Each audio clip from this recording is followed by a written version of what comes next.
Hola Filmers, muy buenos días, tardes o noches. ¿Ustedes ubican el nombre de los hermanos Rodríguez? No, no son los del autódromo. Vamos a averiguarlo.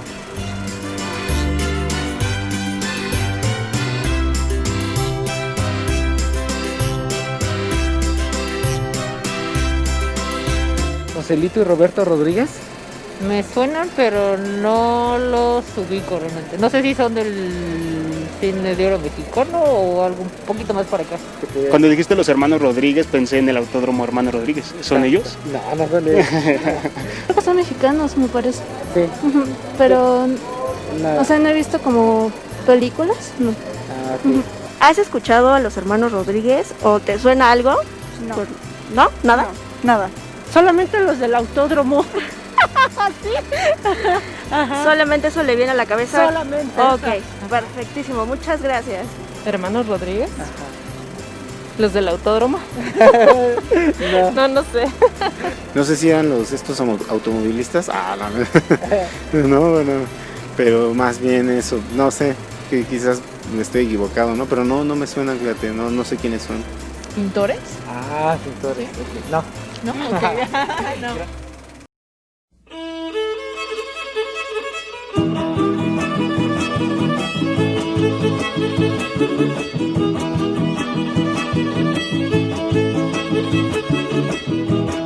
Muy buenos días, tardes o noches. Sean bienvenidos a Mesa Redonda, un espacio en el cual hablamos desde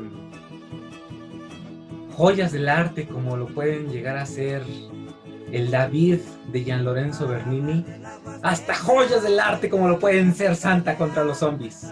Yo soy Poncho Jiménez. Y yo soy Felipe Sánchez y bienvenidos una vez más. Y el día de hoy, y dándole continuidad a nuestras mesas redondas sobre cine mexicano, vamos a hablar sobre el cine de los años 30, en donde aparece un curioso invento, el cual será el sistema de grabación de los hermanos Rodríguez, el cual permitiría poder hacer una grabación de sonido mucho más compacta, lo acorde a lo que se estaba gestando en la industria en ese tiempo. A partir de esto veremos el surgimiento y el inicio de lo que se convertirá la industria del cine mexicano con películas como Santa, de Antonio Moreno, Dos monjes, de un joven Juan Bustillo Oro, y por último, pero no por eso menos importante, vámonos con Pancho Villa, de Fernando de Fuentes, la película revolucionaria por excelencia. El día de hoy estaremos hablando justamente de estas tres joyas del cine nacional. Y para acompañarnos en esta mesa redonda, contamos con la participación de el cinéfilo Rafael Mejía. ¿Cómo estás, Rafael? Muy bien, ustedes, un gusto acompañarlos en esta mesa. Muchísimas gracias por la invitación y pues yo encantado porque estos temas a mí me encantan, sobre todo hablar del cine mexicano.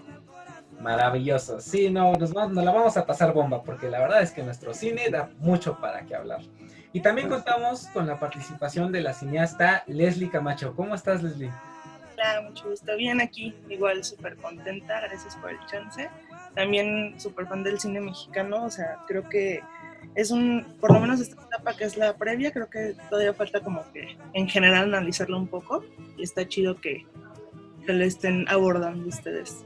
Mil gracias. Sí, así es, pensamos exactamente lo mismo. Pues bueno, cine mexicano de los años 30, una época bastante llena de cambios, porque por un lado tenemos el final del callismo, el ascenso de un presidente como Lázaro Cárdenas con toda una cuestión de mensaje socialista, y en donde justamente empezaron a plantear desde aquí de México, pues bueno, cómo podríamos generar, ¿no?, una industria de cine nacional.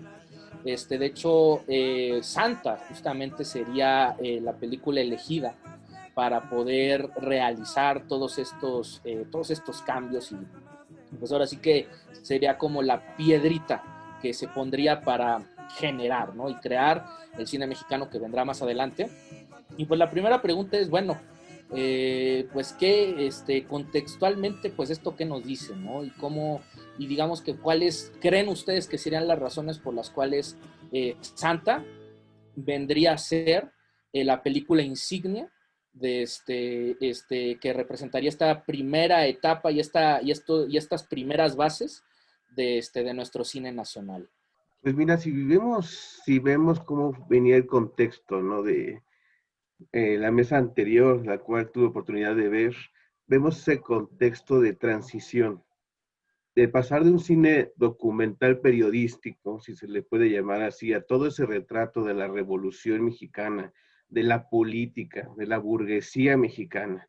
Ahí empezábamos a ver algunos aspectos de lineamientos de las buenas costumbres, de las normas, de las reglas que el porfiriato había traído como legado y que se intentaban reincorporar después de un movimiento tan agitado como fue la llamada Revolución Mexicana. Todo eso, pues, dentro de la sociedad que quedaba burguesa o aquella clase media alta, si se pudiese definir. Dentro de ese contexto, tratando de volver a encasillar a este país otra vez, a llevarlo sobre las vías de lo correctamente hablando, llega Santa, que es una novela que precisamente se publica durante el Porfiriato, es en el mero auge en 1903, se publica y pues viene a ser un escándalo, puesto que hablar de una mujer que buena, humilde, del entonces pueblo de Chimalistac, y que de repente su vida da un torbellino, un giro al enamorarse, y que ese amor la lleva a la perdición, a prostituirse, a vivir en una casa de citas, que todo esto que ahorita hablamos así como palabras sueltas o al aire, en ese momento eran palabras que ni se podían mencionar, o sea, era lo peor que pudieses inclusive tocar, o siquiera considerar hablar de una prostituta, o sea, eran cosas que solamente ciertas esferas o a altas horas de la noche, ciertos círculos podrías utilizar. Tomando todos estos puntos de referencia, siempre el cine como arte o como estética, lo que quieran ver, hasta la fecha es negocio. Entonces, usar todos estos elementos y rescatarlos para proyectarlos a un pueblo, a una sociedad que quería a través de entrar dentro de los estándares, pues obviamente que iba a ser pues un éxito. O sea, ibas a proyectar lo que estaba prohibido, lo que no se debía de mencionar, a romper nuevamente ciertos esquemas. Era obvio que tenías que empezar con una película como San, romper esa línea argumental de temas así como del campo, etcétera. No, tú querías llegar al cine y romper esquemas. Eso fue como que el principal preámbulo de adaptar una novela ya famosa, porque ya hablamos de 1931, el año de producción de Santa. Ya habían pasado casi 30 años desde su publicación, y era muy conocida en México precisamente por el escándalo, por el boca en boca que había generado Santa. Entonces, lleva Santa a la pantalla, sabes que va a ser una película que dará de qué hablar en todos los estratos, en todas las esferas, político, social, religiosa, etcétera. Entonces, y no lo hacen, no lo hicieron jugándole, o sea, reunieron a lo mejor que existía en aquella época. O sea, tomaron a Agustín Lara para la canción principal de Santa. O sea, traes al mejor compositor de los momentos, que tenía poco de haberse dado a conocer masivamente gracias a la XCW, que no tenía nada de haberse también fundado la XCW. Traes a una estrella internacional como lo era ya Lupita Tovar, quien ya estaba triunfando en Hollywood, la traes a México y la pones de protagonista. Traes del olvido, si se le puede llamar de algún modo, a una de las triplets más famosas que hubo en México, a Mimi Derba, que pa' colmo es la que encabeza con Azteca Films la producción de la película. O sea, fue, como decimos, toda la carne al asador para llevar Santa a ser el éxito que ya se tenía proyectado. Pero juntaste todos estos elementos y el resultado está ahí. O sea, ya lo vimos hasta la fecha Santa, a pesar de que hoy en día ya no es tan mencionada, a lo mejor en las nuevas generaciones que estudian cine, porque siempre se remiten a lo mejor quizás a la mujer del puerto, pero Santa ya vendría a marcar una narrativa. El éxito de esa narrativa lo veríamos replicarse N veces, y esta de hecho, como dato, es la segunda adaptación de la novela. En 1918 ya había habido una especie de mediometraje Siliente. Sería llevada en 1943 otra vez a la pantalla y en 1968 una cuarta vez. Ahí encontraron la fórmula de que al pueblo mexicano, a nosotros, nos gustaba ver el melodrama. Eso es algo que hasta la fecha nos sigue fascinando. ¿Por qué?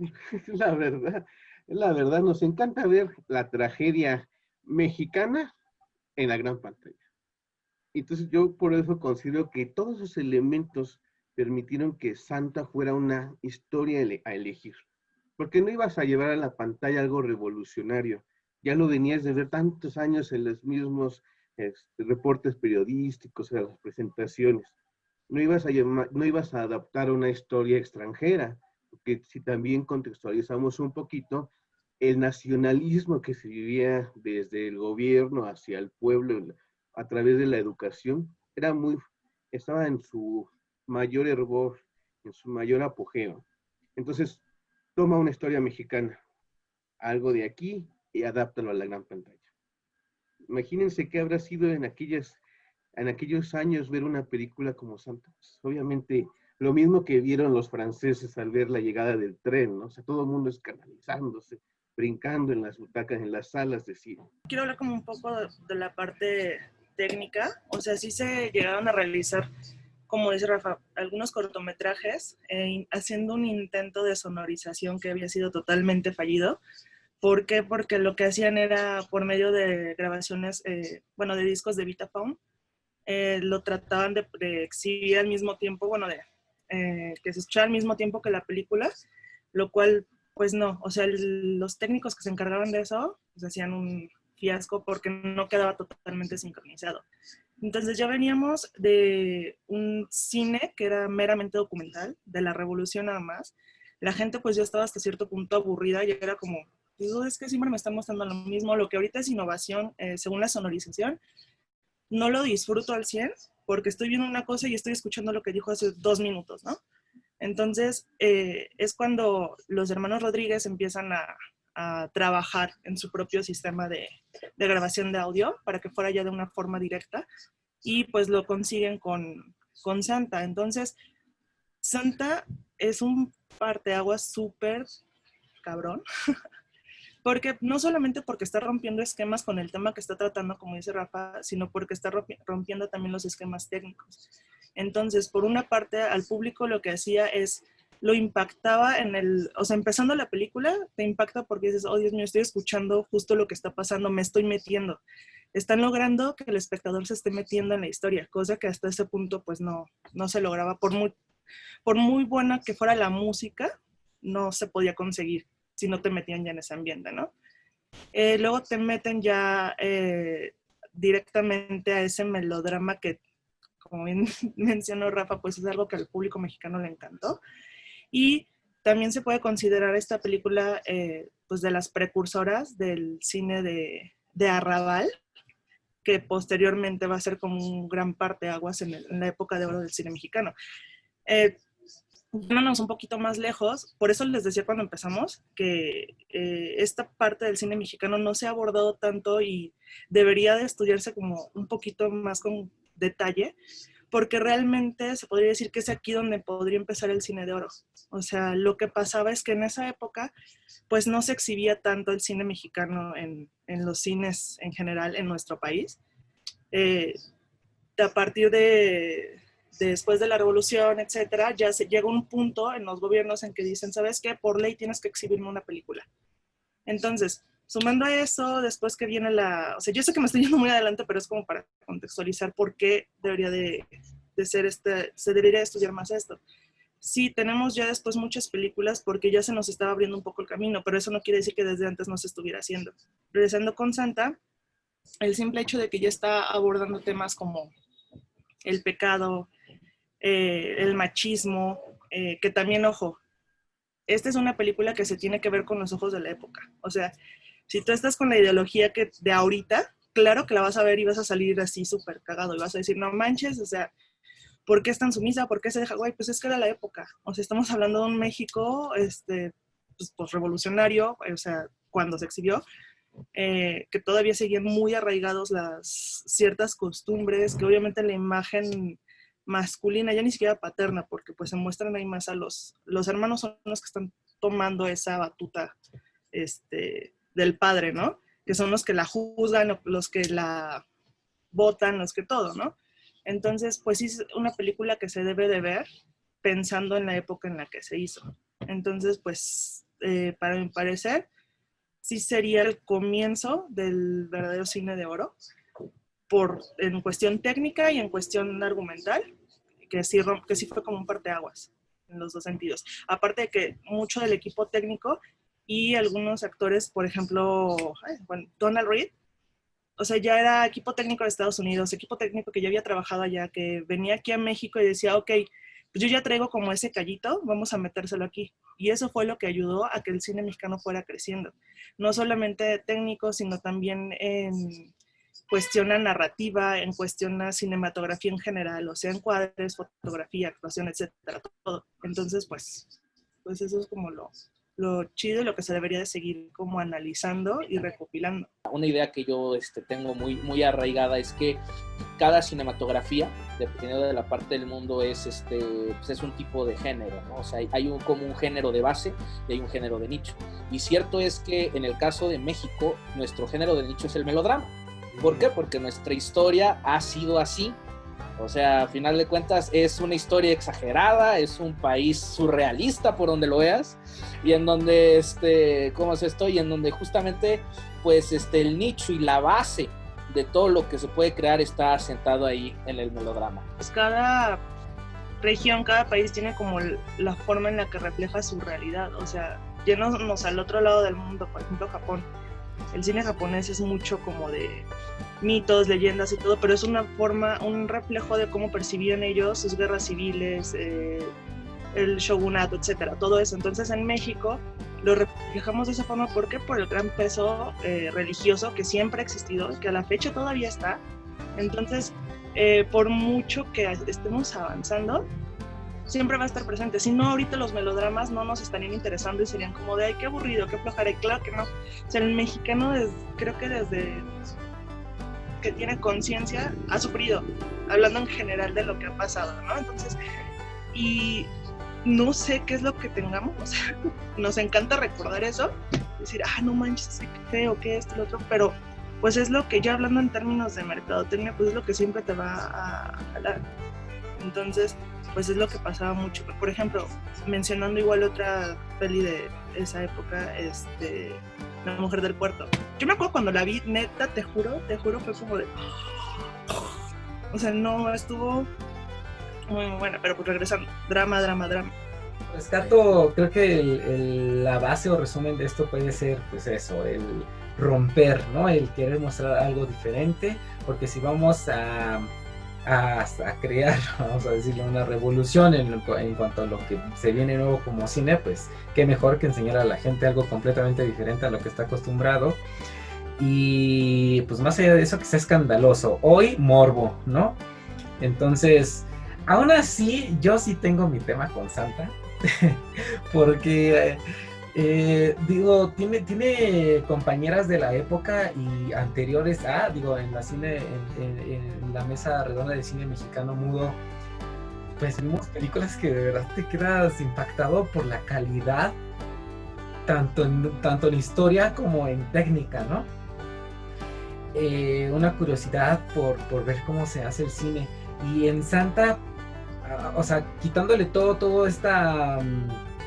pues majestuosidad que ahorita se ha estado platicando, yo creo que queda a un lado la parte de la historia, porque la verdad, y dejando también a un lado que sea melodrama y etcétera, o más bien, a lo mejor eso es más bien el punto clave, yo sí siento que está pues hecha muy, muy, muy suavecita. O sea, Santa la verdad tiene potencial para haber sido una bomba súper tremenda, ¿no?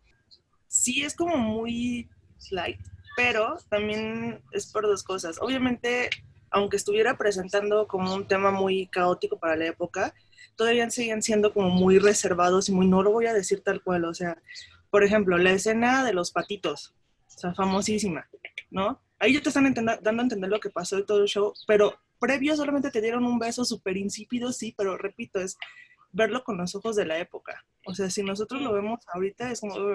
Y aparte, también lo que podrían pensar un poco, no sé, las actuaciones muy como, dramáticas, muy exageradas, etcétera, pero es porque veníamos de un cine silente, que a su vez viene del teatro, que tiene que ser muy exagerado. Entonces yo siento, a mi punto de vista, que sí se nota muchísimo que apenas estaba pasando como esa progresión de lo que es el cine silente a, ya tengo sonido, ya no necesito hacer el para que se entienda lo que quiero decir, ¿no? Entonces, a lo mejor por eso sí podría como chocar un poco en el de, me salió debiendo, yo siento que podía ser un poco más, aparte de que sí, aunque sí fue un, pues, hitazo, por decirlo así, pues seguía siendo experimentación. O sea, yo sigo grabando, o sea, Antonio Moreno era como grabando, yo sigo rodando, pero con una mentalidad de cine silente, a pesar de que yo sé que ya tengo estas herramientas, pero porque estoy ahí viendo qué va a pasar todo el show. Entonces, o sea, en mi punto de vista, yo siento que esa podría ser como la razón de que a lo mejor sí podría llegar a quedarte a deber.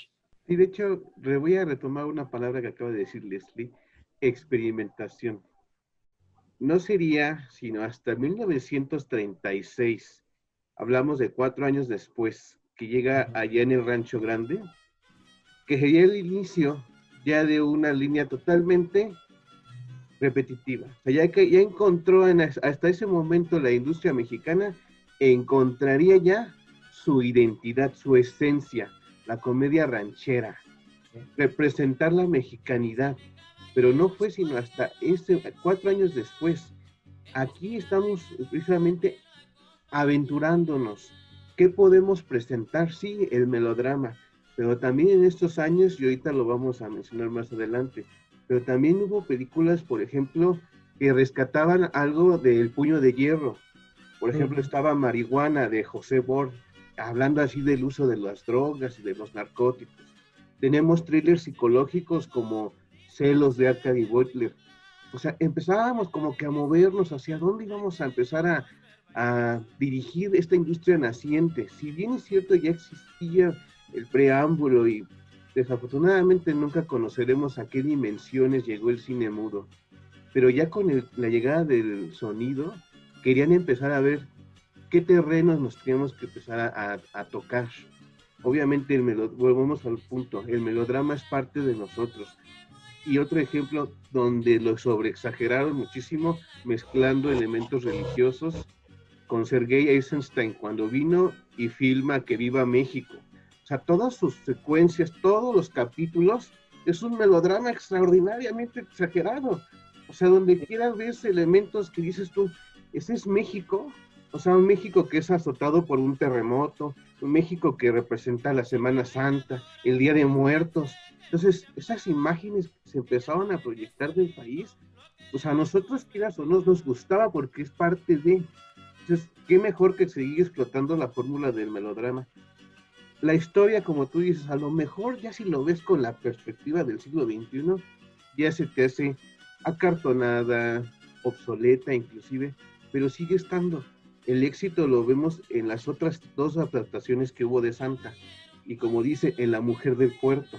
La Mujer del Puerto igual se intentaba buscar acercarse a las tendencias de esos años del cine francés, ¿no? Como La Bestia Magnífica de Jean Gabin, o sea, como que esa exageración de los valores poéticos, ¿no? Así, ya poner a otra gran diva del cine como Andrea Palma, esa iluminación que le hacen parecer a Marlene Dietrich, que mucha gente la llega a confundir, ¿eh? Yo sí me he llegado a encontrar en grupos de cine que si tú subes una foto de La Mujer del Puerto, creen que es Marlene Dietrich, y no, es Andrea Palma. Entonces, sí, te doy un punto a tu favor de que en efecto la historia, si la ves con esa perspectiva, ya se ve muy acartonada. Pero eran los inicios que estaban experimentando.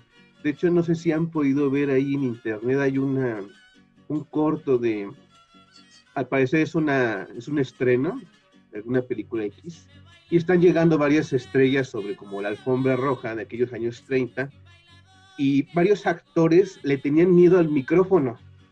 tú los ves cómo lo van grabando y se asustan. No, yo no quiero hablar. Y la única que llega con todo el lujo y la seguridad es Dolores del Río.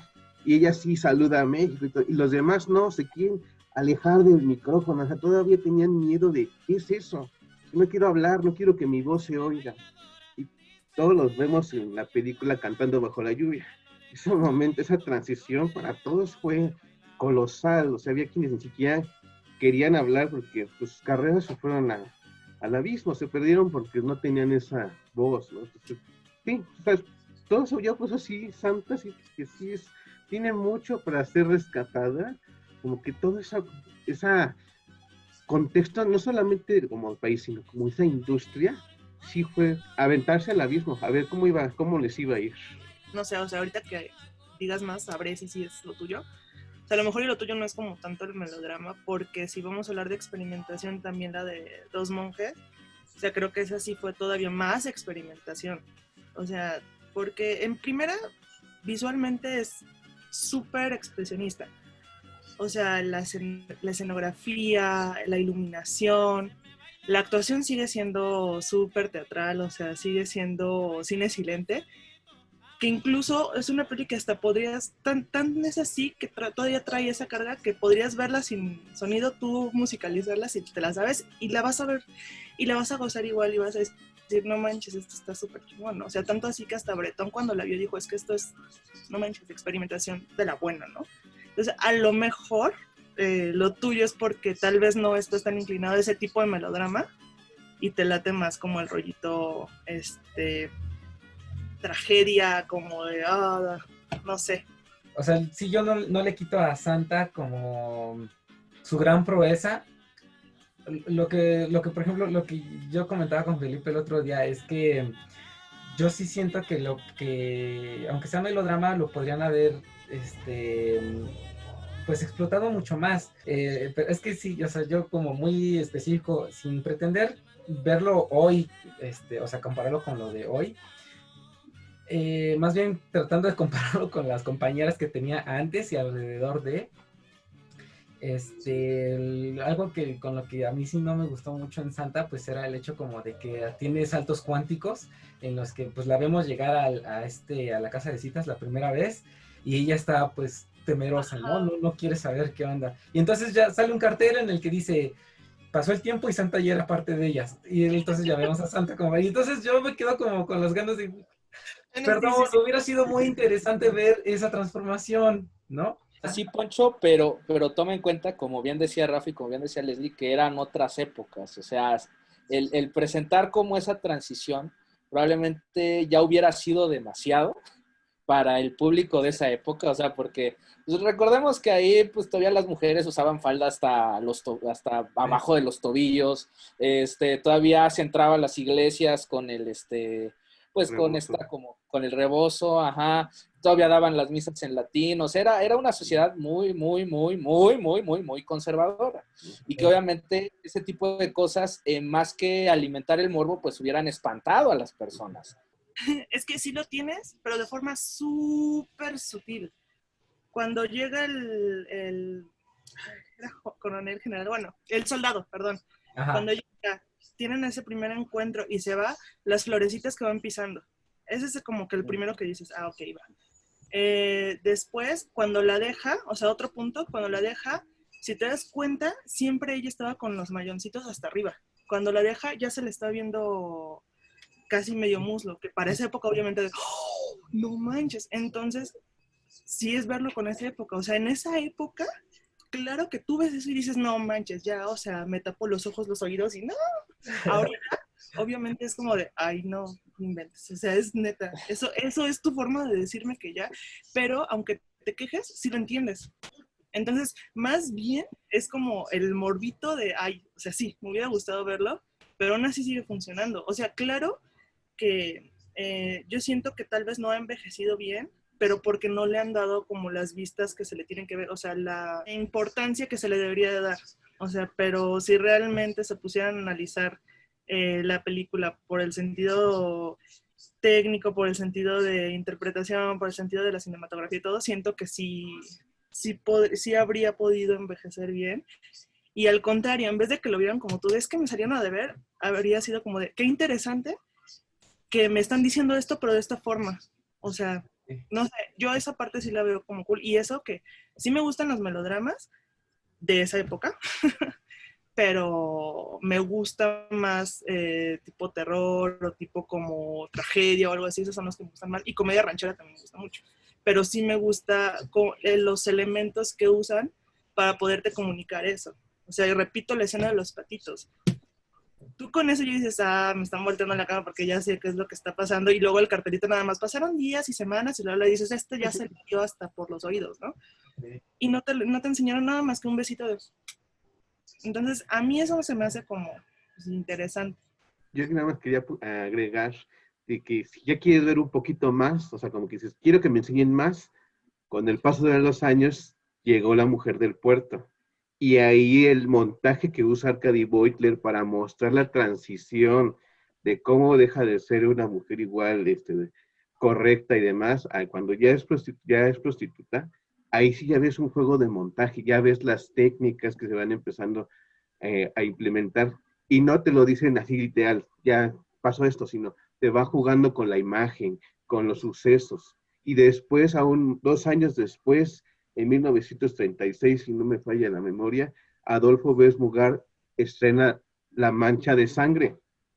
Pues ahí sí ya juega muchísimo más con las técnicas y con incluso mostrarte ciertos elementos de desnudos, etcétera, de los cabarets de aquellos años 30. Pero ya te los mostraban más explícitamente. Empezaban a flexibilizar un poco las normas del pudor y de la censura, hasta donde se les permitía, pero poco a poco la misma historia base de la mujer buena que se vuelve prostituta empezó a evolucionar dentro de los mismos años 30. Entonces, sí, parten de algo que empiezan con Santa, son algunos elementos gráficos, pero ya con el paso de los años ya te lo empiezan a mostrar poco más explícito. Quizás no a los niveles que quisieras verlo como ahorita, ¿no? Sí, no. Pero sí empiezan a usar ciertas técnicas y argumentos para demostrarte de una forma más explícita cómo fue cambiando, ¿no? De una mujer de pueblo o una mujer buena a una vida de prostitución. Sí, o sea, además porque creo que fue poco después, la neta yo estoy pésima con las fechas exactas, te admiro, Rafa, pero creo que fue poco después que empezó la, pues, comisión que regulaba el contenido de las películas. Entonces, ¿para qué? Pues para que el país no quedara mal, para que no se manchara ninguna imagen religiosa o política, etcétera. Entonces, imagina, sí tuvo que haber sido después de eso, porque obviamente tan solo, es que de verdad, el que enseñara el muslo, para esas épocas sí era de, vamos a recordar un poco la escena de Ensayo de un crimen, cuando está bajándose del coche y nada más enseña el tobillito, y cómo se le queda viendo, o sea, era el tobillo. El tobillo, bueno, no sé, ustedes hombres, a mí se me hace lo cero sexy, es como, güey, pues es un tobillo, no manches, o sea, y cómo lo desprendía. Ajá. Y estamos hablando de una película, ¿cuándo fue esta? Debe haber sido como en los 50, ¿no? 55. Ajá, y en los 30 ya te están enseñando un muslo. Entonces, ponte a ver, compara un poco esas dos épocas, que no están tan lejos, y sí realmente están siendo a su forma, pero sí están siendo como muy directos, o sea, sí te están diciendo, sí se la dio, sí esto, sí lo otro, y mira, ya perdió toda la inocencia que a lo mejor pudo haber conservado gracias a su familia, que no, o sea, ya le dijo, no, para nosotros ya no tienes ni una gotita, ni el nombre, si acaso, lárgate. Entonces, ahí fue cuando ya definitivamente ella se perdió y ya, se acabó. Sí, claro. Sí, pues el mismísimo nombre, Santa. Y a cada rato en la película es Santa. Digo, ahorita hablando de eso justamente. Digo, algo que tiene, quizás no para la época, pero para ahora es que tiene algunas escenas siento yo, de comedia incidental, ¿no? La que me marca y me llamó mucho la atención fue la del final, cuando está enterrada y llega el pianista, ¿no? Y dice, Santa, Santa, Santa sí. María, Madre de Dios. De esa secuencia, hay incluso una segunda parte que se llama Hipólito, el de Santa, y la película empieza en la tumba, y ves la letra en la lápida Santa, y ahí empieza la película. O sea, Sí, Wow. sí, tiene mucho Hipólito. impacto eso. Hay que ir a buscarla. ¡Wow! ¡Qué increíble! Sí, voy a, la retomaré, porque creo que sí, ya me abrieron los ojos. Creo que me estaba yo poniendo de pronto muy purista o muy exigente o muy, no, lo Muy podía millennial, mucho Poncho. mejor. La idea es que te estás poniendo muy millennial. No, no sé, Felipe. O sea, digo, o sea, yo simplemente me quedé como con la gana de que siento que podía haber sido todavía mucho más llegadora, ¿no? Pero, en fin, yo la voy a retomar, la voy a volver a ver y abriéndome. Pero bueno, ahora retrayendo un poco las otras dos películas con las que queremos contrastar Santa, que son Dos monjes y Vámonos con Pancho Villa. Pues bueno, justamente en las tres podemos ver un tipo de cine que refleja realidades diferentes, ¿no? Vamos a ver, bueno, en Santa pues ya tenemos un poquito de esto que ya se platicó sobre el melodrama, una historia que pues no estamos a lo que no estamos acostumbrados, Dos monjes que nos enseña una historia que en lo personal yo siento que será como también recurrente ya en el cine de oro mexicano, pero que la visten con pues ropas expresionistas, ¿no? Un cine que, pues pudiera ser a lo mejor de pronto considerado la mamá o el papá de las que de pronto van a hacer todas las películas que se van a los festivales europeos y que ganan en festivales europeos, y así, ¿no? Por sus vestiduras europeas. Y vámonos con Pancho Villa, que de las tres, pues es una que, pues una realidad como en tamaño brutalidad. La de Dos monjes sí es muy experimental, sí es el tipo de cine que es, si lo trajéramos como en esta época, es el que llevarías a diferentes festivales o así. ¿Por qué? Pues porque las actuaciones, si bien siguen siendo como las mismas, todas teatrales, la propuesta visual sí es bastante diferente a lo que se venía. O sea, siento que aquí ya no quisieron experimentar nada más con el sonido porque pues ya había pues como una prueba con Santa. Ya aquí era más como, ya experimentamos, seguimos haciéndolo, pero vamos ahora a usarlo como apoyo porque realmente el fuerte de esa película pues es todo lo visual y la actuación. O sea, porque te están hablando de una tragedia, pero no nada más la tragedia de, oh, sí, matamos a la mujer que amábamos, bla, bla, bla. O sea, es también cómo esta persona llega a la locura. Esa, aunque se ve solamente por pocos momentos, cuando está pasando ya definitivamente a esa locura total, pues la película trata de qué es lo que lo llevó a ese camino. Que al fin y al cabo, que termina en el monasterio según para encontrar como la paz, etcétera, pero pues siempre lo sigue el pasado. O sea, es como ese elemento trágico que siempre estás, nunca vas a poder huir de tu pasado por más que quieras, por más que según tú ya hayas encontrado. O sea, si no estás tú como, si no aceptas ese pasado, si no como que tratas de comprenderlo y solamente huyes, vas a terminar mal y la fregada. Y obviamente pues también teniendo el tema religioso que como ya habíamos dicho, ese va a ser, y que la fecha todavía está, yo lo dije, pero en esas épocas va a ser como el punto clave y esencial del cine mexicano. O sea, siempre va a estar el elemento religioso, aunque o sea, y aquí lo chistoso, aunque lo estés metiendo en algo pues más experimental, más oscuro, más como un reflejo, pues lo que era el expresionismo, o sea, un reflejo, una exteriorización del yo del personaje, ¿no? Que se reflejaba obviamente en pues en los decorados, en estas formas todas, pues sí, deformes. O sea, todo ese reflejo, pero siempre va a estar ese elemento de religión y cómo pesa.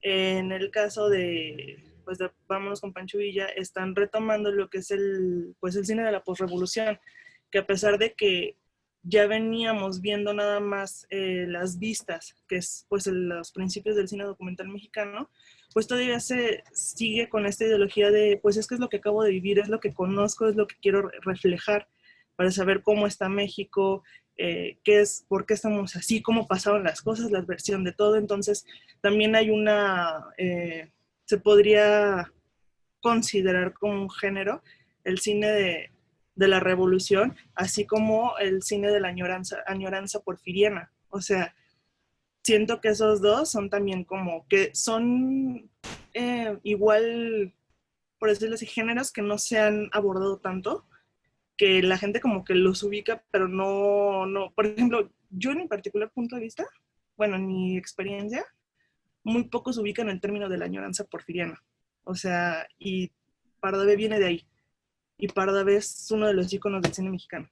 O sea, entonces, pues sí siento que sí se debe como tratar de estudiar un poco más todo el pre a lo que ya sería el cine de oro mexicano, porque ese también es, o sea, es el principio, es como empezó todo. Con los dos monjes, bueno, retomando ya la película de los dos monjes, es un poquito, bueno, nuevamente la palabra de experimentación, la palabra de descubrir qué terrenos podríamos aventurarnos o explorar. Por ejemplo, esta película me parece que es del 32 o de 1934, el año de la Mujer de Puerto. Pero un año antes ya se había hecho La Llorona, considerada la primer película de terror del cine mexicano. ¿Por qué ha sido la asociación? Que los dos monjes, con el uso de la distorsión de los escenarios, haciendo una semejanza o un homenaje a la ya desaparecida corriente del cine alemán expresionista, rescata esos elementos y les da un poquito de aires al cine de terror, de suspenso, de misterio, que es lo que vemos en toda la primera secuencia de apertura del film. Un monasterio que también, si nos remitimos a nuestra cultura, los monasterios y las iglesias, todos esos son lugares así medio de misterio, que tienen leyendas, ¿no? Que de miedo, de terror, si lo quiere llamar así, terror a la mexicana. Entonces, Los dos monjes es otro ejemplo de experimentación dentro de un género cinematográfico como es para mí, como es el terror. Sin embargo, reconociendo todo eso, porque Dos monjes cuenta con la actuación de Carlos Villatoro, que Carlos Villatoro fue un gran exponente del cine mudo. O sea, aquí vienen y lo rescatan y lo vuelven a poner delante de la pantalla, de la cámara, perdón. Entonces dices, bueno, pues tienes a alguien ya de renombre para esas épocas, Carlos Villatoro, que actuó en las dos grandes películas del cine mudo, ¿no? El Tren Fantasma y El Puño de Hierro. Sin embargo, a lo que quería llegar, Carlos Villatoro también actúa en otra película contemporánea, que no es de Juan Bustillo Oro, pero es de Fernando de Fuentes, que es el Fantasma del Convento. Que también para mí es una película que vale muchísimo la pena. Igual aborda más o menos el tema de los monasterios, del claustro, y se me hace que es muchísimo mejor utilizado, retratado el tema del misterio y del terror que aborda Los monjes. Los monjes tiene los grandes puntos a rescatar de Dos monjes es el uso desarticulado, desproporcionado de los escenarios, la iluminación que emula un poco a ese terror gótico que quiere dar a transmitir desde el inicio hasta el final, ¿no? O sea, porque también el final busca dar un giro de tuerca en la narrativa para mostrarte, ¿no? Cómo es que ellos dos se conocieron y toda esa historia de amor y de romance que había detrás de. Pero yo, si voy a ser honesto, yo me quedo más con El Fantasma del Convento que con Dos monjes, no despreciando para nada el aporte que tiene para nuestra cinematografía Dos monjes, que como bien mencionaba Leslie, si hubiese sido una película para festivales, Dos monjes hubiese sido, porque no parece mexicana. O sea, si tú le quitas el sonido, no parece que sea de aquí. O sea, parece que la hicieron en Europa, qué sé yo. Es una película atemporal hasta nuestros días, y es una película que no tiene espacio. O sea, no parece que está en un pueblo mexicano, no, parece que está en cualquier parte del mundo. Entonces, sí tiene muchísimos logros cinematográficos, pero también hubo como que varias, ¿no? De hecho, estaba La Llorona, el Baúl Macabro, estaba El Misterio del Rostro Pálido, que es igual de Juan Bustillo Oro. Había ciertos toques como de experimentación de estas técnicas, de estas narrativas. Y ahora, dando un salto bastante grande a Vámonos con Pancho Villa, Para mí es obviamente la tercera de la trilogía de Fernando de Fuentes de la Revolución. Yo aquí puedo destacar muchísimo que para 1936, sí, de 1936, ya habían tenido cierto renombre las dos primeras cintas, El Prisionero 13 y El Compadre Mendoza. Entonces, para Vámonos con Pancho Villa fue una gran producción, igual todo el dinero del mundo para Vámonos con Pancho Villa.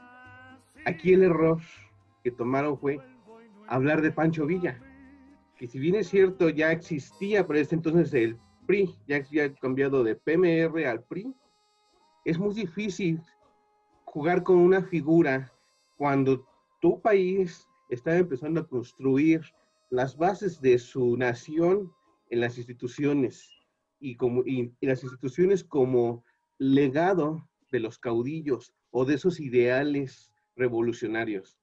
Entonces, tomas a un hombre que pues, es famosísimo aquí en todo el mundo y lo reflejas de una manera que obviamente a más de uno iba a incomodar. Dices tú, a ver, ¿cómo que vas a hablar de Pancho Villa como un hombre malo, pues muy estricto, inclusive ignorante? ¿Por qué? O sea, ¿por qué no lo pones como en una secuencia al inicio de la aparición de Pancho Villa? Lo muestran como ídolo, la idolatría, donde él está repartiendo el maíz hacia los campesinos y toma la cámara a los campesinos y lo ven hacia arriba. Lo están poniendo como Dios, hay que idolatrar a este hombre. Y sin embargo, conforme va transcurriendo la película, tú como espectador empiezas a poner una línea, una barrera de decir, oye, espérate, pues qué tan Dios o qué tan buen hombre, qué tan benevolente, qué tan caudillo era este hombre. Pues al final de cuentas era un hombre, y como los hombres tienen aciertos y errores. Entonces Pancho Villa en la película, independientemente de la historia de los hermanos, de los leones, ¿no? De los 5 leones que aparece ahí, para mí el personaje principal es este, o sea, es la figura que está jugando con la narrativa de Pancho Villa. Sí es cierto, ya veníamos de un cine postrevolucionario, de todo lo que platicaba al inicio de periodístico, documental, de haber retratado la revolución. Y ahí siempre nos ponían a Pancho Villa como el gran general, ¿no? De la división del norte, etcétera. Y llegas a esta película donde todavía, como decía Leslie, había sobrevivientes, había ex seguidores de Pancho Villa. Imagínate ver algo así como esto, donde deja que sus hombres se mueran, donde no me interesa si mataron a uno de los leones, consiguió la metralla, y ya si se murió, pues se murió, ni modo, así, a seguirle. Pues es que eso era la realidad. Es un cine muy crítico, muy seco en lo que pretende mostrar de ese movimiento. Y esta figura es muchísimo anterior a lo que después vendría a ser Pedro Armendáriz con las películas de Ismael Rodríguez, donde nuevamente lo ponen como ídolo, como una figura carismática, divertida, romántica. Pero aquí con Domingo Soler es todo lo contrario, ves una figura militar, un hombre, tiene que tomar ciertas decisiones dentro de su ignorancia, porque lo ves en la película. No ves a un hombre culto, preparado militarmente ni nada. Sí, es una gran película, la verdad a mí me gusta mucho. Por muchos años considerada como la número 1 del cine mexicano, Vámonos con Pancho Villa, pero eso no quiere decir que sus otras 2 películas de Fernando de Fuentes sean malas, al contrario. En las 3 juega con elementos bastante cuestionables. En El Prisionero 13 juega con el ejército, la figura que tenía el ejército postrevolucionario, y en El Compadre Mendoza con la conveniencia, o sea, el ser aprovechados de la situación con así que el compadre Mendoza de a qué bando me inclino para pues, yo tratar de sacar provecho y de sobrevivir, pues, hacer un chupasangre de ambos bandos. Entonces sí, juega con muchos elementos y en Pancho Villa es como que el gran cúspide. Y sin embargo, la película fue un fracaso por los mismos puntos que comentamos. Nadie le quería ver cómo destruían esa imagen, nadie quería saber por qué Pancho Villa era una persona mala. No. La gente no quería saber nada de eso. Ellos querían seguir teniendo sus ídolos. Y para nosotros es una película bastante interesante porque vemos cómo se aleja de eso, de la idolatría de nuestros personajes históricos, viéndolo ya con la perspectiva. Pero en aquel momento, tal fue el fracaso que los estudios Clasa quebraron. Tuvieron que ser comprados para que siguieran existiendo los estudios Clasa, si no, bye estudios Clasa. Lo que dices es muy cierto. Curiosamente, nosotros al armar la mesa, no nos decidíamos por cuál, si por el compadre Mendoza o vámonos con Pancho Villa. Pero justamente como dices, algo que me llama mucho la atención de vámonos con Pancho Villa es justamente la desacralización de la imagen de la imagen de Pancho Villa, que es algo que creo que no volveremos a ver dentro del cine nacional, porque en los años 40 vendría el Indio Fernández a exaltar justo las figuras institucionales, por un lado a dar esta visión como idílica, pero ese realismo y esa crudeza, al menos yo como lo siento, se vería rescatada por Luis Buñuel en Los Olvidados, en donde si bien ya no estamos hablando de una temática, ni estamos hablando ya de un cine revolucionario, sí estamos hablando de la crudeza de las ciudades. Y curiosamente, cuando fue estrenada, también fue ¿cómo se llama? Fue súper criticada. No recuerdo si la gente destruyó salas de cine, pero salía cabreada de lo que Luis Buñuel presentaba de que eran estos barrios bajos dentro de la ciudad. No más que tuvo la suerte al año siguiente de estar en el Festival de Cine de Cannes. Y gracias a eso, y gracias a que fue noticia, entonces sí, todo mexicano se colgó, ¿no? La medallita de no, esta es digo, ahora sí que creo que tuvo esa suerte y creo que gracias a eso fue que logró despuntar, ¿no? A diferencia de aquí de los años 30, en donde al final de cuentas seguía siendo una cuestión como mucho más interna y en donde sí, efectivamente, el mostrar justo esa crudeza, porque yo siento que Pancho Villa más que, ¿cómo decirlo? Más que mostrarlo como el villano o el malo, más bien lo mostró, pues, como decía Rafa, como un ser humano, ¿no? Que tiene sus virtudes, tiene sus defectos, que al final de cuentas era ignorante, sí, como también muchos caudillos de la revolución salieron, pues, vamos, de los estratos sociales más bajos y que no tenían, pues, el acceso a una educación y que, vamos, de una u otra forma, pues sí existía este peligro de que se les pudiera salir de las manos la situación. Igualmente es interesante, sí, porque lo que planteaba Leslie de la añoranza porfirista, porque es un término que sí efectivamente no he escuchado mucho, de hecho creo que es la primera vez que lo escucho, pero que sí va a estar muy presente efectivamente en los filmes de Joaquín Pardavé, ¿no? Digo, siempre que hay una transición fuerte y un cambio de sistema dentro de algún pueblo y hay un cambio de paradigma, pues siempre existe la necesidad o esta añoranza, ¿no? Y este ideal de que en tiempos pasados fue mejor, ¿no? De que lo anterior era mejor y sí es algo que también veremos mucho a través del camino del cine nacional. Por último, Dos Monjes, pues algo que me llama la atención de Dos Monjes es justamente cómo retomo un poco esta subjetividad del relato en función de quién está contando la historia. Porque que vimos justamente, pues digo, con la película expresionista por excelencia, El gabinete del doctor Caligari, donde nos enteramos al final que el protagonista en realidad imaginó todo. Y en Dos Monjes, lo curioso es, y creo que lo que más resaltaría es justo esos puntos de vista, ¿no? De cómo, bueno, ahora sí que el superior, ¿no? De los monjes va a hablar con cada uno de ellos que entró en conflicto y cómo al momento de que es interesante cómo lo manejan a nivel vestuario, porque al momento de que uno cuenta la historia, el que le está contando está vestido de blanco y el otro está vestido de negro. Y al momento de que cambia el punto de vista, invierten también los papeles. Y no solo eso, sino que también ciertas acciones y la repetición de la acción ya tiene ya tiene un cambio, ¿me explico? O sea, te presenta lo mismo, pero no te lo presenta de la misma manera. lo cual para mí creo que es un salto pues bastante importante, ¿no? Porque ya a partir de aquí empezaremos a hablar del relato múltiple, cómo va a empezar a influir en, bueno, quién me lo está contando, ¿no? O sea, ya no es un narrador objetivo el cual sabe exactamente qué es lo que pasó, sino que es un narrador subjetivo que está inmerso dentro de la historia. Entonces, eso es, para mí eso sería lo que yo rescataría de Dos monjes. Y cierto como, pues sí, no sé si gustillo, en sí, pues sí, un cierto gustillo por intentar implementar ciertas cuestiones del cine europeo.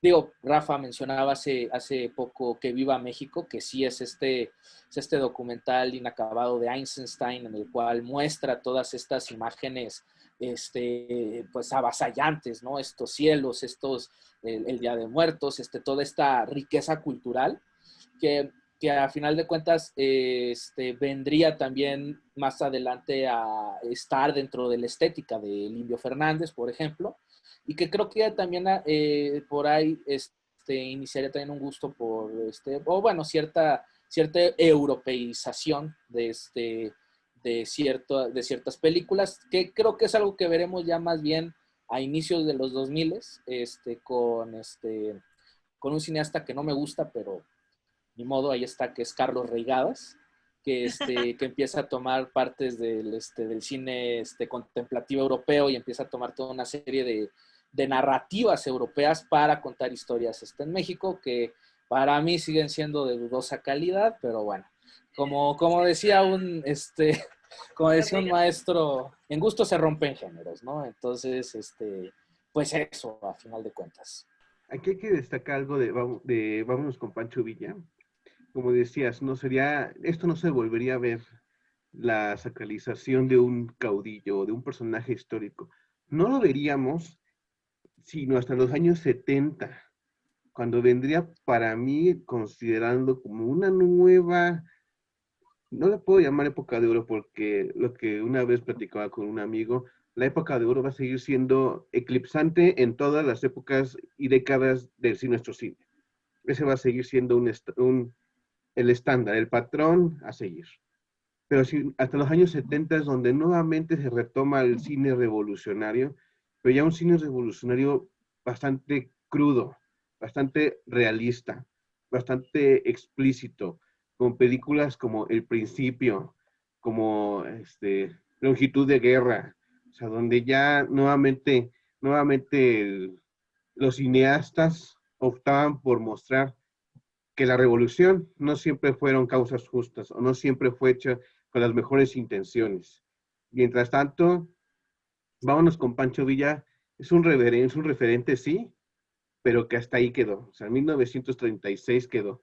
Ya no volvería a verse nuevamente. Sí, curiosamente, digo, por ejemplo, del género revolucionario, hay, como decías, ¿no? Hay pocos ejemplos. El más cercano que tengo y que les recomiendo, que igual no, que igual intenta, si bien no lo sacraliza, tampoco lo condena. Digo, si es una visión más o menos medianona, es Ciudadano Buelna, de Felipe Casals, del año 2013, que justamente retoma un poco los elementos de este cine revolucionario o postrevolucionario.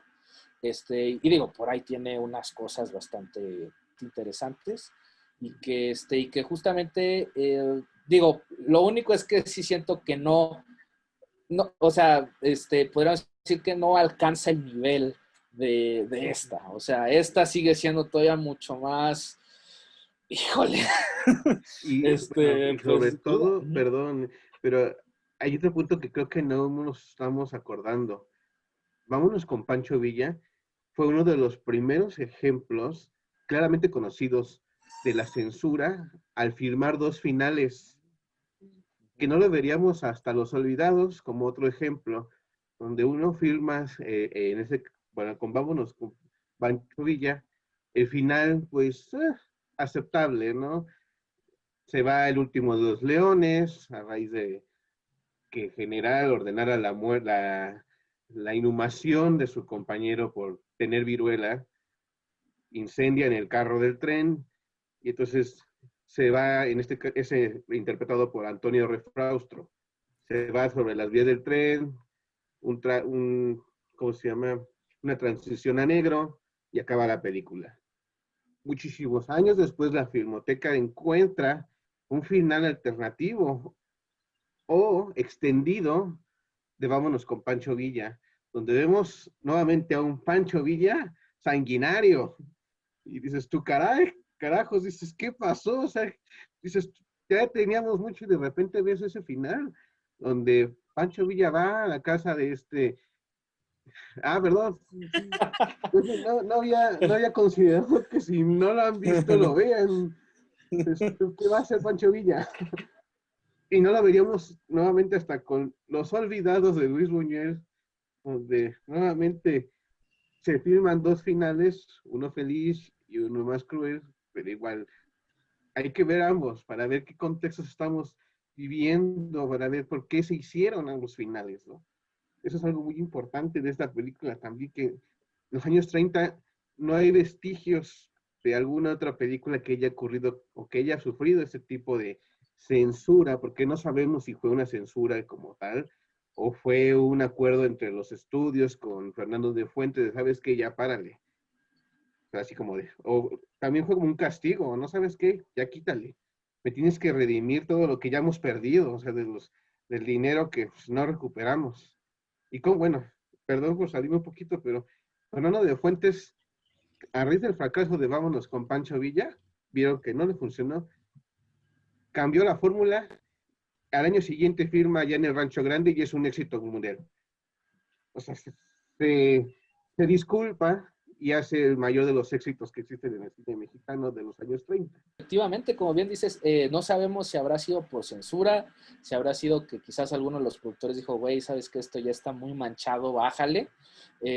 Si quieren saber de qué estamos hablando, en la descripción del video les vamos a dejar la liga a las 3 películas, incluyendo bendito y alabado sea YouTube. Está la película junto con la escena eliminada de Vámonos con Pancho Villa. Aquí se las dejamos para que puedan irla a checar y se den un balde de agua fría directamente en el corazón.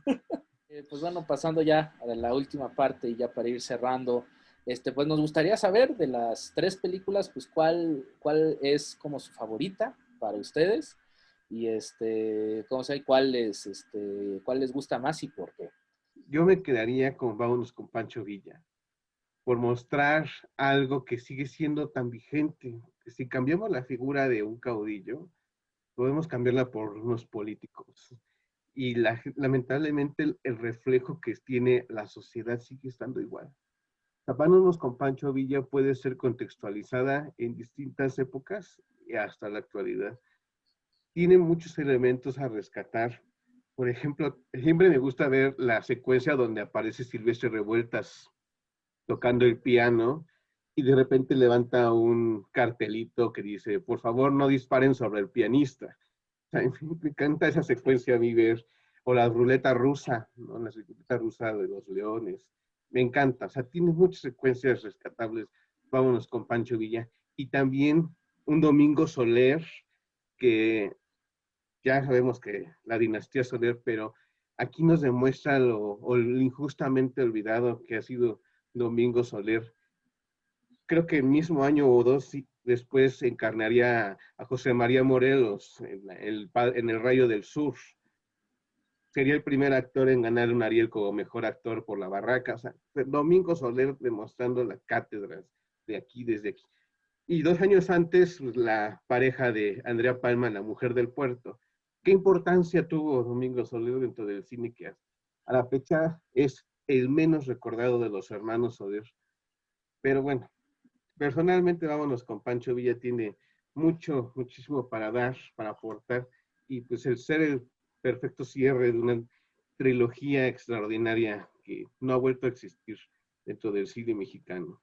Yo en lo particular, Dos Monjes, porque, o sea, ya es una opinión súper personal. A mí me llama mucho la atención cualquier historia que se cuente ya sea en literatura o en cine, como quieras, pero que hable de la oscuridad humana. Eso me mata.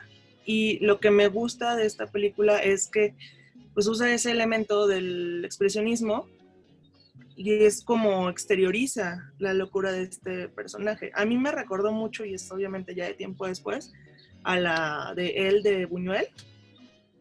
O sea, la secuencia final de esa peli o sea, fue como, wow, pero a mí porque me gusta mucho eso. Los temas como muy oscuros me laten. Entonces, en el caso de Dos Monjes, pues esa secuencia final es bastante similar en cuestión a la alucine que se carga este cuate. Entonces, por eso yo considero, o sea, para mí sería como de estas tres la que más me gusta, por el tema, por cómo lo abordan, los elementos que están usando para, pues, que sean los puntos claves, como bien mencionaste lo del vestuario. Bueno, primera, que con el primer personaje que usan casi todo el tiempo de la pantalla. Pues sí, el de blanco, el otro siempre de negro, cuando cambian los papeles, entonces es cuando te pones o sea, ya tratando de verlo de una forma externa, no tomando partido por ninguno, o sea, dices, es que pues los hechos fueron así, pero a mí me gusta cómo están retratando que desde el principio este cuate, por eso le están dando más tiempo en pantalla, este cuate de por sí ya venía con el trastorno de, yo ya sé que me voy a morir, o sea, siempre he tenido una salud súper precaria. A pesar de esto, yo siempre pensé que él ya sabía que estos cuates ya traen sus ondas, o que no lo quisiera ver era muy distinto, ¿no? O sea, ¿cómo es posible que la mamá ya hasta después de, oye, fíjate, eso se nota la vibra? Entonces, poco a poco, como que vivieron esa negación y al final ya enfrentarlo, o sea, la muerte del ser amado es lo que estalla todo, lo que detona todo. Entonces, si bien, sí, por ejemplo, Santa o Vámonos con Pancho Villa, tienen, o sea, son puntos distintos, porque por ejemplo, son puntos distintos, siguen siendo como muy externos y están hablando mucho de la sociedad en general. Y Dos Monjes ya está abordando la introspección en los personajes. Entonces, en mi punto particular, pues ese es lo que más me llama la atención. A mí me causa más curiosidad la oscuridad del hombre, que cómo reacciona ante formando parte de una sociedad. O sea, también es interesante, pero a mí me llama más la atención como esa parte oscura. Bueno, las tres, a mí me gusta mucho esta pregunta porque las tres son tan diferentes y pues retomo algo que en alguna otra mesa por ahí, no recuerdo cuál, platicamos sobre cómo puedes decir que algo es mejor que otro, ¿no? Afortunadamente aquí la pregunta es gusto. Entonces, bueno, yo me voy a basar en la que más me hizo a mí pues sentir, en la que más me estuvo a mí haciendo temblar y etcétera, y pues definitivamente vámonos con Pancho Villa, ¿no? Yo solo he visto 3 películas en mi vida que me han hecho desear que la película ya acabe. Y bueno, vámonos con Pancho Villa es la tercera, ¿no? Las otras dos son Madre de Aronofsky y Bailando en la Oscuridad de Von Trier. Hay algo, Leslie y Rafa estuvieron mencionando cosas muy interesantes, porque bueno, yo como sea, durante toda esta charla me he seguido clavando en Santa, en que la tengo que volver a ver, ¿no? De una forma diferente. Pero, por ejemplo, Leslie en algún momento mencionó, bueno, vámonos con Pancho Villa, pues es un cine revolucionario, es algo que ya conocemos, ¿no? Entonces, en ese contraste destaca Santa, es algo a lo que no estamos acostumbrados. Por otro lado, Rafa también menciona, pero estás diciendo que un héroe es villano, alguien malo, ¿no? O no agradable, no agradable. Yo veo la película y no siento que nos quieran pintar a Pancho Villa como bueno o malo, o sea, sino como alguien que tiene que hacer lo que tiene que hacer y pues te gusta o no, es eso. Y deja eso súper clarísimo con ese final alternativo que no, bueno, a mí me rompió el corazón. Plano, así dije, no más, no creerlo. Entonces sí, o sea, creo que te enseña algo, o sea, ahí está como pues como la clave en la que dices, pues por eso no jala, ¿no? O sea, queremos algo más, aunque sea trágico, pues algo más ameno. No queremos algo que nos haga, pues hacernos impactar contra, pues, otro tipo de realidades y cosas así. Y bueno, o sea, Sí, sí, vámonos con Pancho Villa. Para mí se me hace una joya, de verdad que no sé ni qué decir, ¿no? O sea, yo le aplaudo un montón que, por ejemplo, cuando son las batallas, pues en ningún momento te ponen como batalla en tal plazo, en tal lugar, ¿no? Bueno, más que en una, pero que también es importante. ¿Me recuerdas el nombre, Felipe? Digo, lo único que sale es la estación de Calera.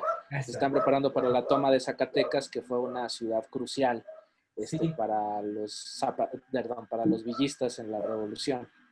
y que, bueno, ya los leones, pues no están, ¿no? Y bueno, ver cómo van cayendo cada uno de ellos y ver que en las peleas no te ponen, estamos peleando en tal lugar, pues te da esta sensación como de, pues qué feo, ¿no? Parece que todos están, pues, muriendo en vano, o sea, muy la guerra por esto, muy la guerra por aquello, pero no siento que sea significativo y eso parte el alma, ¿no? A mí sí me parte mucho el corazón eso. O sea, ya hablando en general, yo no considero, y obviamente pues eso se va a extrapolar a cualquier corriente artística. O sea, pues no hay nada bueno ni malo en este mundo. O sea, está el yin y el yang, todos tenemos algo chido, algo malo, o sea, o algo más o menos, pero pues todo siempre va a ser reflejo al contexto que estamos viviendo. Entonces, si estás hablando de Pancho Villa, que de por sí, pues, hasta nuestros días sigue teniendo como opiniones divididas, yo creo como cualquier político, no solo va a ser el reflejo del autor, sino ese autor lo va, o sea, ese reflejo que va a tener él va a ser por el contexto que a él le pintaron. Sí, sí, por supuesto. Digo, sí, creo que todos aquí estamos de acuerdo en eso. La cosa es que, bueno, sí hay como un ejemplo o algo así como de, o sea, a la sociedad, esto es bueno y esto es malo, ¿no? Y muchas veces sí, o sea, aunque nosotros seamos conscientes de esto, eh, pues sí, muchas veces sí nos ponen o nos quieren, pues, poner tales figuras como el bueno, el malo, ¿no? Y así, tal cual, de tajo el contraste. Pero pues sería esa, sería vámonos con Pancho Villa. Ya yo me enamoré de esa, superada nada más por Santa contra los zombies, no, no es cierto. Este, Ay, sí, no, otra cosa. Pero bueno, mil gracias a todos ustedes, porque ha sido muy enriquecedor. Ahora vamos a dar paso a las conclusiones finales. Y ahí, por favor, después de dar su conclusión, quisiéramos que nos brindaran también sus redes sociales para saber, pues, qué están haciendo y dónde podemos encontrarlos. Entonces, empezamos contigo, Leslie. Yo siento que sí se le debería dar una revisión más profunda a este cine, o sea, ya desde que empieza la sonorización, que es con Santa, porque si bien, o sea, hablando históricamente, se conoce que el cine de oro empieza ya con la Segunda Guerra Mundial. ¿Y por qué? Porque Hollywood baja un poco su producción, pero eso no quiere decir que México en ese momento haya dicho, ay, ya podemos hacer cine de calidad. No, al contrario, o sea, de hecho México ya tenía a nivel local, pero ya tenía como pues pues su público, que sí incluso internacionalmente sí se llegaba a conocer, pero más en Latinoamérica. Entonces siento que no nos deberíamos encasillar nada más en esa parte y en los más famosos representantes que serían, y no estoy demeritando, porque yo soy súper fan de Pedro Infante, pero el cine de oro no es nada más Pedro Infante, no es Jorge Negrete nada más, no es María Félix, que repito, soy fan de los tres, pero no son nada más ellos. O sea, Pardavé yo siento que está como en la línea entre, sí lo ubico, pero no sé mucho. O sea, del cine de comedia un poco, o sea, creo que todavía es más conocido, Cantinflas, Clavillazo, etcétera. Pero pues hay más allá de eso. O sea, hay cine que sí puede entrar en la parte de drama, pero a la vez es muy experimental como Santa, que puede ser muy trágico como Dos Monjes, que puede ser, ya regresando un poco más ya sí lo que era el cine de oro, que puede ser más incluso hasta rollo psicológico como era el cine de Buñuel, que igual puede ser como muy psicológico, como muy dramático, como muy de, me tiro ahorita y me suicido, ¿no? Con galletas de animalitos. Entonces, yo lo que consideraría es que, por ejemplo, esta mesa redonda podría servir para analizar ese cine, el verdadero comienzo del cine de oro, con el pretexto de, bueno, porque millennials, si no pueden tener mucho texto, menos van a querer ver una película silente. Entonces, pues no es pretexto para que no conozcan el principio del cine mexicano de oro, porque ya está empezando con el cine sonoro, o sea, ya tenemos Santa, bueno, las 3 películas que ahorita mencionamos, entonces sí sería como una oportunidad, la gente que va a ver este video, que van a estar ahí las películas, que sea como una introducción a, que generan esa curiosidad y empiezan a buscar como más cine de esa época y tratan un poquito de compararlo con lo que ya conocemos del cine de oro. O sea, para que se vea que realmente sí ya había una propuesta desde el principio. Pues no soy muy activa, pero donde hay como más contenido sería en Instagram. Estoy como Gelsley, que es G-U-E-L-S-L-Y. Muchas gracias. Rafa. Qué padre mesa, la verdad, y me encanta. Voy a partir de lo último que mencionó Leslie, acerca de los periodos. El otro día estaba escuchando en un tutorial, más o menos, que la época de oro se define o está establecida más de forma romántica que histórica. O sea, romántica, lo mencionaba yo hace rato, ¿no? Con Allá en el Rancho Grande es como que se considera. Sin embargo, yo siempre consideré, ya con tanta película que llegué a ver, que el cine de oro empezó desde antes. En esta década ya se daba esos vestigios, ya se daba esa explosión de arte cinematográfico, y lo vemos con todos los ejemplos que alcanzamos a mencionar, y hay unos que se nos fueron que yo quisiera como agregarlos como recomendaciones. Uno es Janitzio, de Carlos Navarro, y con esto también los 30 marcan el debut de muchísimas figuras que estarían en el auge de los años 40 y 50. Emilio Fernández, la dinastía Soler, Sara García, debuta Cantinflas en las décadas de los 30, Joaquín Pardavé se consagra de las carpas al cine, aquí aparece Pedro Armendáriz en Mi Candidato, una película que casi nadie conoce, Arturo de Córdoba debuta con Celos, de Arkady Beutler, un thriller psicológico también bastante bueno. Digo, los años 30 es así que el cultivo de todo lo que veríamos en las siguientes 2 décadas, y vale muchísimo la pena rescatarlo, valorarlo. Yo quisiera también, como conclusión, retomar lo primero que yo comenté.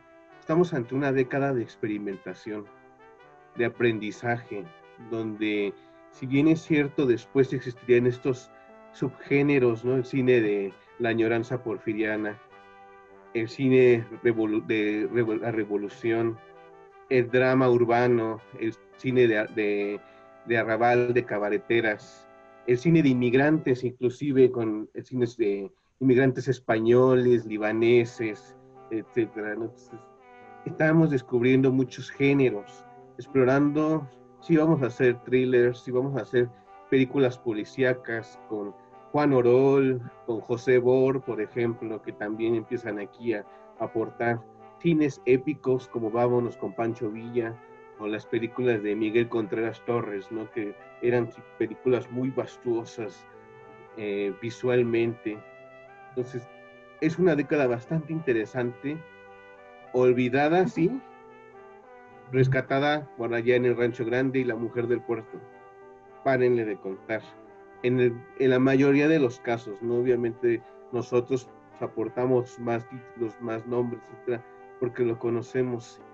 Y yo sí quisiera invitar a quienes nos estén viendo y escuchando que descubran muchísimas más películas de esta primera etapa del cine sonoro, y yo lo llamaría de oro, porque también aquí hay muchísimas películas que valen la pena rescatarse, recordarse y revalorarse, porque muchas temáticas que aparecen en aquellos años 30 hasta la fecha siguen estando vigentes. Entonces, esas serían como mis 2 conclusiones principales: la experimentación y el aprendizaje de esta década, que sería punta de lanza para lo que ya después vendríamos a ver con la consagración ya de una industria que se empezó a solidificar. Pues nada más, tengo el Facebook, que mi Facebook es Rafael Mejía, tengo un grupo de cine que es de cine mexicano. Se llama las 150 mejores películas de la época de oro del cine mexicano. Ahí si quieren agregar, adelante, siempre los miembros estamos publicando que si datos, que si fotos, que si películas, etcétera. Entonces ahí hablamos ya no solamente de las mejores, de todas las épocas desde los años 30 hasta los años 60, ahí se publican películas de cine mexicano. Una vez más, mil gracias a todos ustedes. Allá que nos están viendo, si les gustó el contenido, no olviden suscribirse, darle like, compartir, todo la faena. Felipe, ¿dónde nos pueden encontrar? ¿Cómo no? A nosotros nos pueden encontrar aquí, su casa Film Films, todo junto, porque si lo buscan separado no nos encuentran, en YouTube. En Instagram nos encuentran como Film Films PF y Film Films FP. En Twitter nos encuentran como Film Films FP y en Facebook estamos como Film Films M, en donde solemos sacar contenido recurrentemente. Pues vean cine mexicano de todas las épocas y con esto nos despedimos. Cine mexicano 2, toma 1, secuencia 1. Marca. Listo. Y cortamos.